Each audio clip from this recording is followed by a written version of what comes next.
The story begins when a man suddenly collapses to the ground. His name is Michael. As he removes his shirt, something shocking happens. Wings burst out from his back. In extreme pain, he grabs a knife and cuts the wings off himself. At that moment, a glowing circle of light appears around him, and a strange collar around his neck snaps and falls to the floor. Michael quickly bandages his wounds and walks into a room filled with weapons, stuffing guns into a bag. Meanwhile, two police officers are patrolling the area when a massive explosion shakes the ground. As they arrive at the scene, Michael steps out of the flames. The officers point their guns at him and order him to drop the bag. Suddenly, their walkie-talkies begin receiving strange calls. Michael calmly says that there is not much time left. One officer moves toward him, but Michael swiftly grabs him and throws him to the ground. The second officer suddenly begins shaking violently. His eyes grow wide. In a distorted voice, he says, "You disobeyed the orders." Michael responds that he only did what he believed was right and that he will no longer listen to those above.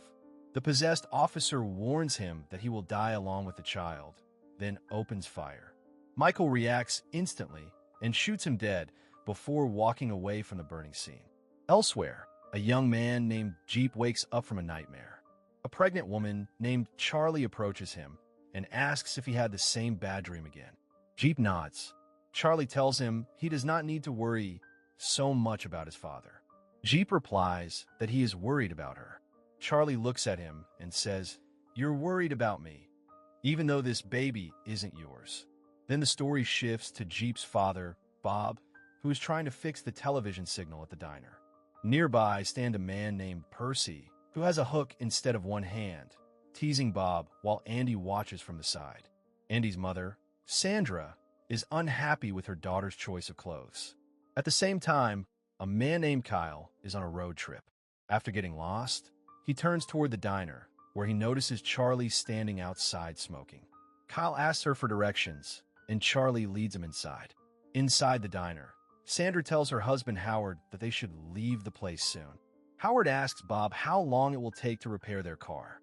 Bob then notices Jeep outside, not working on the vehicle, but polishing a wooden cradle he built for Charlie's baby. Bob approaches him and advises him to stay away from Charlie.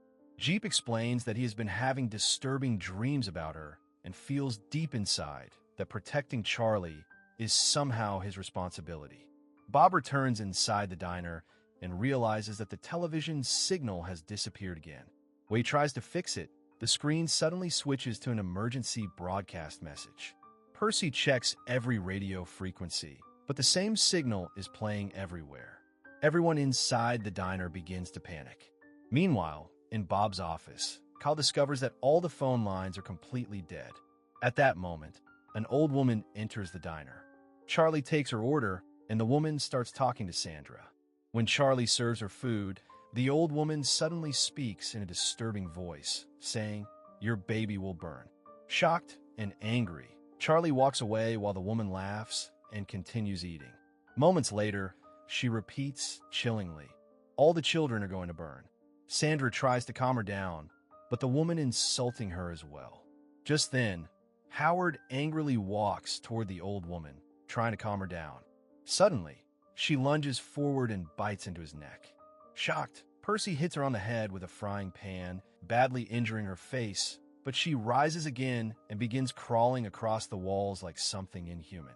Bob fires a shotgun at her, yet she rushes forward and throws him across the room. G picks up a gun but is too terrified to pull the trigger as the woman moves toward him. At the last second, Kyle fires several shots and finally kills her. After the attack, Kyle and Percy quickly place Howard and his family into Kyle's car and attempt to drive them to a hospital. On the way, their vehicle crashes into what turns out to be a massive swarm of locusts covering the road. Realizing the situation outside is getting worse, Kyle turns the car around and returns to the diner. Once things calm down slightly, some people carry the old woman's body outside. At that moment, a police car arrives and Michael steps out. Bob immediately points a gun at him and orders him to stay back, but Michael swiftly disarms him and holds the gun to Bob's head. Then he calmly warns everyone to prepare because more people like that old woman are coming. Michael returns the gun to Bob and hands weapons to everyone. They move inside the diner, lock the doors, and barricade the windows as night falls. Michael leads a few men to the rooftop, where they notice an ice cream van slowly approaching the diner. The van stops, and a man steps out. After spotting the people on the roof, his body begins twisting unnaturally before he suddenly sprints toward them. Everyone opens fire together and kills him. Moments later, several vehicles begin moving toward the diner, and infected people start advancing without stopping. Michael orders everyone to shoot. During the chaos, one attacker breaks through a window and drags Howard outside. Sandra and Andy rush to save him. At the same time, another attacker grabs Charlie and says, "Found her." Michael immediately intervenes, cuts off the attacker's hand, and fires through the window to stop the others.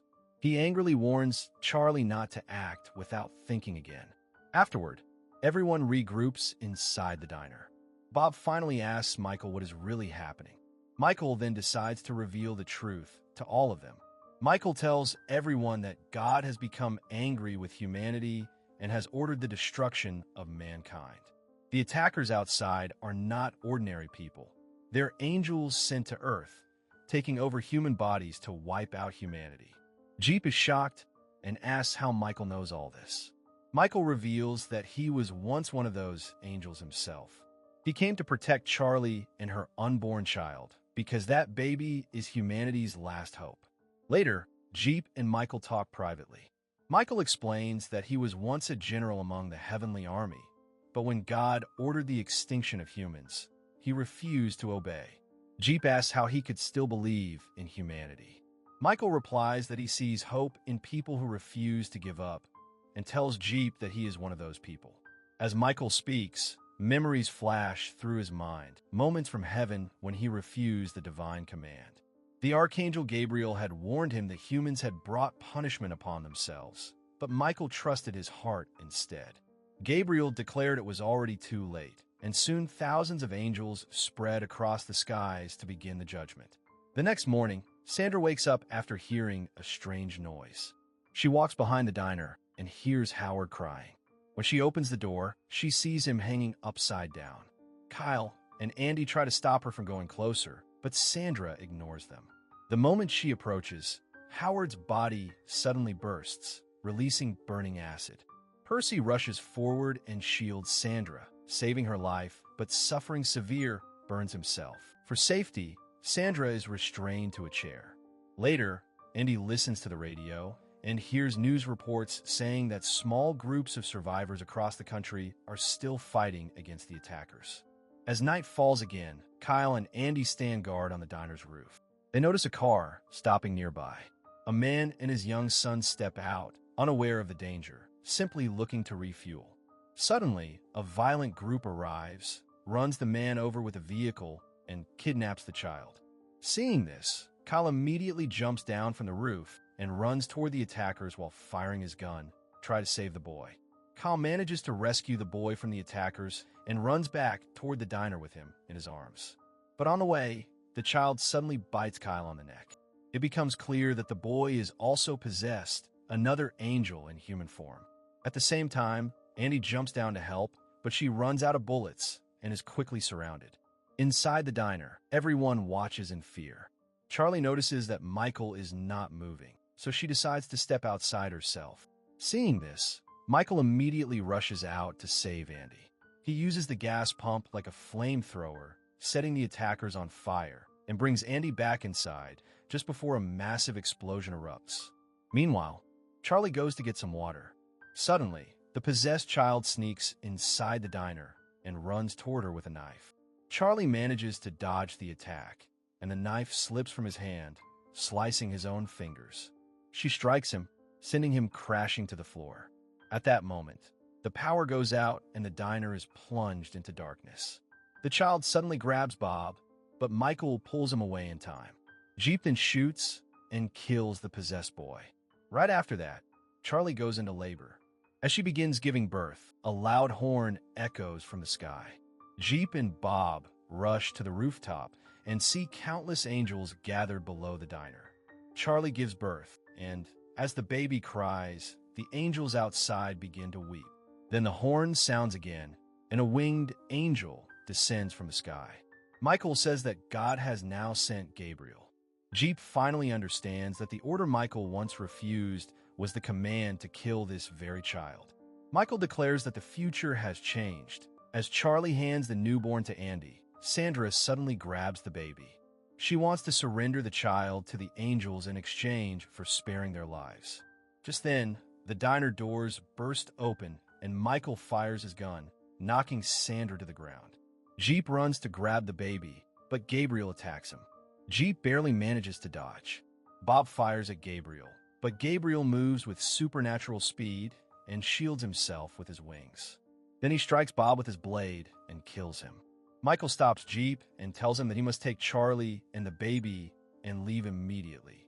Jeep, Andy, and Charlie move toward the police car. The angels standing around them simply stare but do not interfere. They drive away, heading toward the safe place they heard about on the radio. Meanwhile, Gabriel tells Michael that he will now face punishment. Michael replies that it no longer matters what happens to him because the child has already been born. He opens fire on Gabriel. Gabriel fights back and wounds Michael with his wings. Michael manages to grab him from behind, but Gabriel raises his heavy weapon and drives it into Michael's chest. Michael falls to the ground. Gabriel stands silently as Michael's body turns into light and disappears. On the road, Jeep notices strange marks forming on his hand. He realizes these are the same markings Michael once mentioned. They are instructions guiding him. Back at the diner, Gabriel finds Bob still alive. But Bob has filled the entire room with gas. As Gabriel approaches, Bob lights a lighter, causing a massive explosion that burns the surrounding angels. Jeep believes they have escaped, but suddenly Gabriel appears again and attacks the car. He grabs it and tries to reach the baby. Jeep speeds up while Andy holds on to Gabriel and tells Jeep to stop. Jeep slams on the brakes, throwing Gabriel and Andy forward as the car crashes into a ravine. Charlie and the baby survive. Jeep helps them climb toward the top of a mountain, but Gabriel appears again and blocks their path. Jeep tackles him, and they both fall off the cliff. Even after the fall, they survive, and Gabriel prepares to strike again, when suddenly Michael returns, alive once more.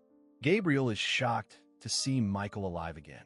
He demands to know how it is possible. Michael replies that Gabriel gave God what he wanted, but he gave God what was truly needed. Furious, Gabriel attacks once more, but this time Michael overpowers him. He defeats Gabriel, but chooses not to kill him. Afterward, Michael turns to Jeep and tells him that he is now the protector of the child.